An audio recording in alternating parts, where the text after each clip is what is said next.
दोस्तों आज एक महीने से भी ज्यादा का समय हो गया है हमारे रेसलर्स को प्रोटेस्ट करते हुए, पर अभी तक उन्हें इंसाफ तो नहीं मिला। लेकिन उन्हें 28 मई संडे को दिल्ली पुलिस ने डिटेन कर लिया। एंड टू से द लीस्ट, ये दिल्ली पुलिस के द्वारा डिटेंशन का प्रोसेस बिल्कुल भी सॉफ्ट नहीं था और इससे देश भर से गवर्नमेंट को काफी ज्यादा क्रिटिसिज्म झेलना पड़ा। वर्ल्ड रेसलिंग बॉडी ने भी रेसलर्स के इस डिटेंशन को कंडेम किया। उन्होंने कहा कि जिस तरह इंडिया में रेसलर्स को ट्रीट किया जा रहा है उसको लेकर वो बहुत ज्यादा चिंतित हैं। ये स्टेटमेंट उसके कुछ ही घंटे बाद आया जब 30 मई को प्रोटेस्टर्स ने कहा कि वो अपने मेडल्स जो उन्होंने देश के लिए जीते हैं वो उन्हें हरिद्वार में जाकर गंगा में बहा देंगे। और ये रेसलर्स ऐसा करने हरिद्वार पहुंच भी जाते हैं, लेकिन वहां पर भारतीय किसान यूनियन चीफ बालियान खाप के हेड नरेश टिकैत पहुंचते हैं और वो रेसलर्स को प्रॉमिस करते हैं कि 5 दिन के अंदर सरकार उनकी बात सुनेगी। पुलिस ने उन्हें डिटेन करने की वजह बताई कि प्रोटेस्टर्स जंतर मंतर से न्यू पार्लियामेंट बिल्डिंग जाकर वहां प्रोटेस्ट करना चाहते थे 28 मई को, और उसी दिन prime minister new parliament building का इनॉग्रेशन कर रहे थे। और सिक्योरिटी रीजंस की वजह से दिल्ली पुलिस ने प्रोटेस्टर्स को अलाउ नहीं किया न्यू पार्लियामेंट बिल्डिंग जाने के लिए। इस चीज की वार्निंग प्रोटेस्टर्स को पहले भी दी गई थी, लेकिन वो जब नहीं माने तो पुलिस ने उन्हें डिटेन कर लिया। ये तो था वो रिसेंट इवेंट जिसकी वजह से ये पूरा मुद्दा न्यूज में है। लेकिन एक बार शुरुआत से शुरू करते हैं कि ये पूरा मुद्दा आखिर है क्या। सबसे पहले जनवरी 2023 को ये रेसलर्स प्रोटेस्ट पर बैठे थे जंतर मंतर पर। रेसलर्स की डिमांड थी कि बृजभूषण शरण सिंह, जो कि रेसलिंग फेडरेशन ऑफ इंडिया के अध्यक्ष हैं और एक बीजेपी के एमपी हैं उत्तर प्रदेश की गोंडा कॉन्स्टिट्यूएंसी से, उन्होंने रेसलिंग फेडरेशन के अंदर कई फीमेल रेसलर्स को सेक्सुअली हरेस किया है और इसके लिए उन्हें अरेस्ट किया जाना चाहिए। लेकिन जनवरी में सिर्फ 3 दिन प्रोटेस्ट करने के बाद ही सरकार उन्हें अश्योरेंस देती है कि इस मुद्दे पर जरूरी एक्शन लिया जाएगा। और स्पोर्ट्स मिनिस्टर अनुराग ठाकुर ने एक ओवरसाइट कमेटी बनाई और सभी रेसलर्स को अश्योरेंस दिया कि ये कमेटी 1 महीने के अंदर अंदर अपनी रिपोर्ट जमा करेगी। सरकार से अश्योरेंस पाने के बाद सभी प्रोटेस्टर्स ने ये प्रोटेस्ट बंद कर दिए, लेकिन इस ओवरसाइट कमेटी ने अपनी रिपोर्ट सबमिट करने में काफी ज्यादा देर कर दी और ये रेसलर्स दोबारा प्रोटेस्ट करने लगे जंतर मंतर पर। रेसलर्स ने कहा कि अब इस कमेटी पर हमें भरोसा ही नहीं है, तो अप्रैल के महीने में ये फिर से प्रोटेस्ट पर बैठ गए। इस बार इस प्रोटेस्ट को सोशल मीडिया पर भी काफी ज्यादा सपोर्ट मिला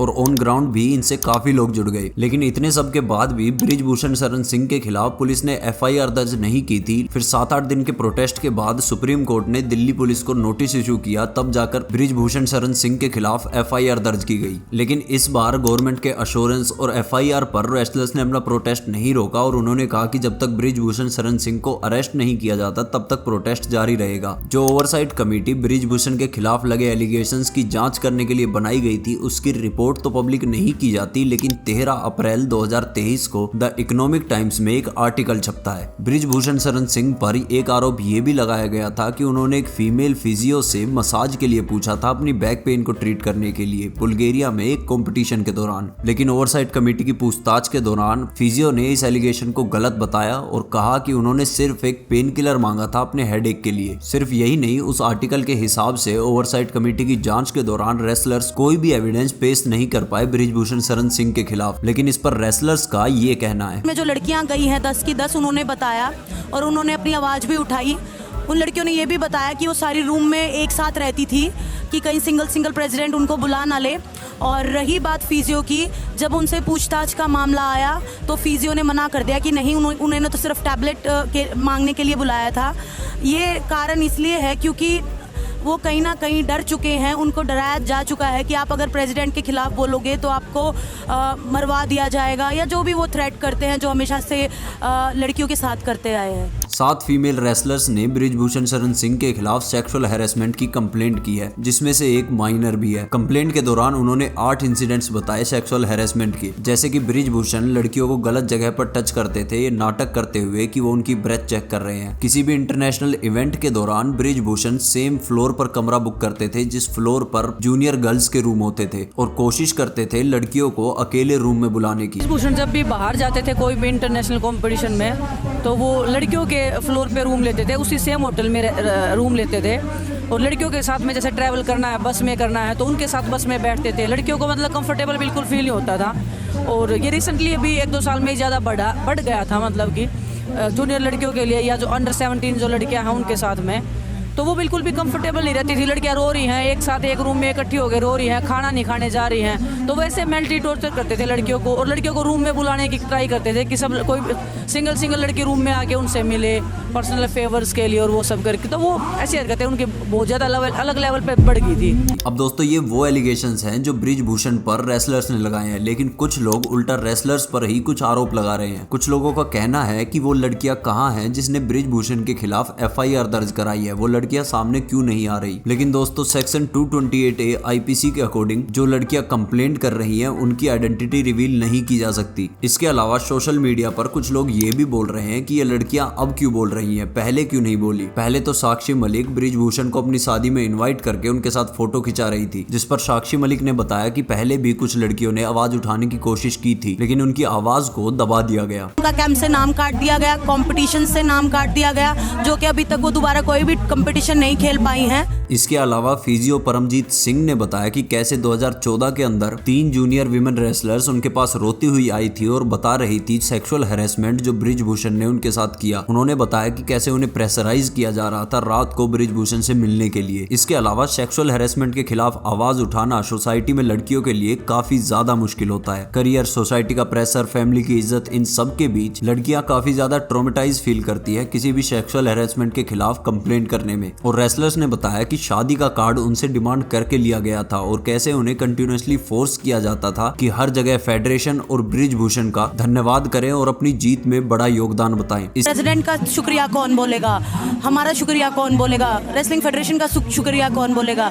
तो ये चीज हमें रटवा दी गई थी कि हमें हर मेडल के बाद उनका शुक्रिया अदा करना ही करना है। कि जो ओलंपिक कोटा इनसे छीन लिया गया है वो ये वापस चाहते हैं। मतलब ये रेसलर्स सीधा ओलंपिक खेलना चाहते हैं, ना कि नेशनल और इंटरनेशनल कॉम्पिटिशंस में। और ये सभी रेसलर्स दरअसल नवंबर 2021 में रेसलिंग फेडरेशन ऑफ इंडिया के द्वारा सिलेक्शन के रूल्स चेंज करने पर नाराज हैं। और ये कहा जाता है कि ये जो रेसलर्स प्रोटेस्ट कर रहे हैं इन्होंने ना ही गुजरात नेशनल गेम्स 2022 में और ना ही नेशनल रेसलिंग चैंपियनशिप में पार्टिसिपेट किया। अब ये नए रूल के अंदर ये चीज कही गई कि कोई भी स्टेट नेशनल ट्रायल्स के लिए एक टीम से ज्यादा फील्ड नहीं कर सकता। रेसलिंग फेडरेशन ऑफ इंडिया ये चाहती थी कि जो कमजोर स्टेट्स है रेसलिंग में उन्हें भी मौका मिले रेसलिंग में अपना नाम बनाने का, जिससे सबसे ज्यादा नाराज था हरियाणा रेसलिंग फेडरेशन। क्योंकि आज तक जितने भी इंडियन रेसलर्स ने ओलंपिक में गोल्ड मेडल जीता है इंडिया के लिए, उनमें से सिर्फ एक रेसलर हरियाणा से नहीं है, बाकी सभी रेसलर्स हरियाणा से हैं। और इस पर हरियाणा रेसलिंग फेडरेशन के सेक्रेटरी जनरल राजकुमार हुडा ने कहा कि हर स्टेट की अपनी एक USP है। हरियाणा के लोग किसी एक स्पोर्ट में अच्छे हैं और दूसरे स्टेट के लोग किसी और स्पोर्ट में, तो बाकी के स्टेट्स को रेसलिंग में आगे लाने के लिए हरियाणा को पीछे खींचने की जरूरत बिल्कुल नहीं है। और दूसरा, इस रूल्स में जो ट्रायल्स को फेस करने की बात कही गई है उसमें ये नहीं कहा गया कि हर रेसलर को ट्रायल्स फेस करने ही होंगे, बल्कि उनमें ये कहा गया है कि WFI को अगर लगता है कि किसी रेसलर को ट्रायल्स फेस करने चाहिए तो वो उन्हें ट्रायल्स फेस करा सकती है। कुछ इंटरनेशनल इवेंट्स में अगर कोई रेसलर जीतता है तो उन्हें एक ओलंपिक कोटा दिया जाता है, जिसके चलते जो भी रेसलर उन इंटरनेशनल कॉम्पिटिशन्स को जीतता है वो ओलंपिक्स के लिए क्वालिफाई कर जाता है। मतलब एक तरह से ये इंटरनेशनल कॉम्पिटिशन्स ओलंपिक्स के ट्रायल्स की तरह काम करते थे। और WFI के नए रूल्स के अकॉर्डिंग इस ओलंपिक कोटा को बंद कर दिया गया है। अब रेसलर्स को अलग से ट्रायल्स देने होंगे ओलंपिक्स में सिलेक्ट होने के लिए, लेकिन कुछ रेसलर्स के अकॉर्डिंग ये ट्रायल्स जो हैं वो काफी ज्यादा प्रॉब्लमेटिक हैं। WFI कभी भी रैंडमली किसी का भी ट्रायल ले लेता है। कभी कोई रेसलर किसी इवेंट से थका हुआ हो या फिर उसे चोट लगी हो, फेडरेशन वाले लोग इसकी परवाह नहीं करते, उन्हें कभी भी किसी भी दिन बुला लिया जाता है ट्रायल के लिए। साक्षी मलिक ने बताया कि कैसे वो एक बार एक इंटरनेशनल कंपटीशन के लिए पूरी तरह से प्रिपेयर्ड थी, लेकिन सिर्फ 4 दिन पहले ही उन्हें इन ट्रायल्स के लिए बुला लिया जाता है। लेकिन फिर भी प्रोटेस्ट कर रहे रेसलर्स ने ये डिमांड बिल्कुल नहीं रखी कि उन्हें बिना ट्रायल्स के ओलंपिक्स में क्वालिफाई करने दिया जाए, और ये सभी ट्रायल्स फेस करने के लिए तैयार हैं। बार बार एलिगेशन लगा रहे हैं कि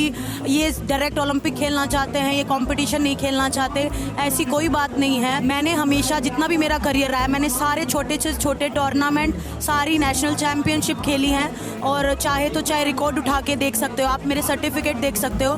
ये सिर्फ हमारा मुद्दा भटकाने की बातें हैं कि ये डायरेक्ट ओलंपिक्स खेलना चाहते हैं। उसमें में चाहे विनेश आ जाए चाहे बजरंग आ जाए, कोई भी ऐसा गेम नहीं हुआ है जिसमें हम बिना ट्रायल्स के गए हों। और जिन टूर्नामेंट्स की बात लोग कर रहे हैं उन टूर्नामेंट्स को और भी बड़े रेसलर्स ने मिस किया था, जैसे कि रवि कुमार दहिया और दीपक पुनिया। साक्षी मलिक बताती हैं कि अगस्त 2022 में इन्होंने कॉमनवेल्थ गेम्स में पार्टिसिपेट किया था, जहां पर प्रोटेस्ट को लीड कर रहे तीनों रेसलर्स ने गोल्ड मेडल जीता था। और इनके अलावा दीपक पुनिया, रवि दहिया और नवीन ने भी गोल्ड मेडल जीते थे। और इनमें से ज्यादातर लोगों ने नेशनल रेसलिंग चैंपियनशिप जो कि दिसंबर 2022 में हुई थी उनमें पार्टिसिपेट नहीं किया था, क्योंकि जब ये लोग गोल्ड मेडल जीत कर आए तो ये अलग अलग इवेंट्स में बिजी थे। तो इन्होंने नेक्स्ट नेशनल चैंपियनशिप में पार्टिसिपेट करने की बजाय रेस्ट करने को प्रेफरेंस दी। साक्षी का कहना है कि इतने ज्यादा टूर्नामेंट्स होते हैं कि किसी भी रेसलर के लिए पॉसिबल ही नहीं है सभी टूर्नामेंट्स में पार्टिसिपेट करना। इतने सारे आरोप उन पर लगाए जा रहे हैं जिन्होंने देश के लिए गोल्ड मेडल जीता, लेकिन जिस पर कम बात हो रही है वो है ब्रिजभूषण। तो आइए थोड़ा सा ब्रिजभूषण का बैकग्राउंड चेक करते हैं। ब्रिजभूषण 6 बार गोंडा कॉन्स्टिट्यूएंसी से एमपी रह चुके हैं। कुछ सीनियर जर्नलिस्ट की माने तो 1980s में ब्रिजभूषण मोटरसाइकिल्स की चोरी किया करता था, फिर धीरे धीरे उसने अपनी लिकर शॉप्स चलाना शुरू किया। और 90s में ब्रिजभूषण इतना ज्यादा क्रिमिनल एक्टिविटीज में इन्वॉल्व हो गया कि उसके ऊपर काफी ज्यादा सीरियस चार्जेस लग चुके थे। 2004 में बीजेपी ने बलरामपुर से उसे अपनी पार्टी का कैंडिडेट बनाया और दूसरी तरफ गोंडा से घनश्याम शुक्ला नाम के व्यक्ति को टिकट दिया गया। और इत्तेफाक से घनश्याम शुक्ला पोलिंग के दिन ही एक रोड एक्सीडेंट में मारे गए। इस पर अटल बिहारी वाजपेयी जी ने भी स्टेटमेंट दिया था कि ये कोइंसिडेंस ना होकर कुछ और दिखाई पड़ता है। इंडियन एक्सप्रेस के अपने एक इंटरव्यू में उन्होंने कहा कि गोंडा जिले में उन्हें किसी पार्टी की जरूरत नहीं है इलेक्शन जीतने के लिए, वो अपने दम पर इलेक्शन जीतते हैं। इसके अलावा पिछले साल लल्लन टॉप के साथ एक इंटरव्यू में उन्होंने खुद एक मर्डर का कन्फेशन किया। मेरे जीवन में मेरे हाथ से एक हत्या हुई है। लोग जो कुछ भी कहें, मैंने एक हत्या की है। रविंदर को जिस आदमी ने मारा है,